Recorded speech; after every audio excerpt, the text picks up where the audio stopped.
যখন আপনি জামায়াতের সমালোচনা করছেন আপনাকে নাস্তিক বলা হচ্ছে, আপনি ধর্মে বিশ্বাসী নন, আপনি ইসলাম বিদ্বেষী বলা হচ্ছে। আমি ভারতেরও শত্রু। আমি এখানে একটু বলি, আমার একটা ইউটিউব চ্যানেল আছে, অফিসিয়ালি ভারতে বাংলাদেশের কয়েকটা চ্যানেল ব্লক করা হয়েছে।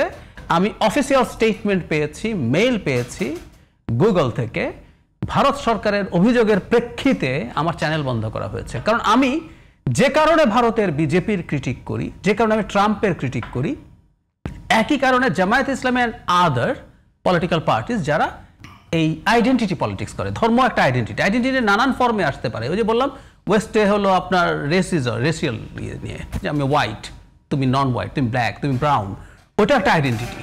ওই আইডেন্টিটি কোনো না কোনো ফর্মে আইডেন্টিটি আনার চেষ্টা করা হচ্ছে, আমি সেটার বিরুদ্ধে কথা বলেছি, সেই কারণে কথা বলছি। কিন্তু আমি যে জিনিসটা দেখি, ওই যে বললাম যে আমি যখনই জামায়াতের সমালোচনা করছি, আমি প্রচুর সমালোচনা, গালিগালাজ, এবং আপনি যে কথাটা বলছিলেন, যখন আপনি জামায়াতের সমালোচনা করছেন আপনাকে নাস্তিক বলা হচ্ছে, আপনি ধর্মে বিশ্বাসী নন, আপনি ইসলাম বিদ্বেষী বলা হচ্ছে।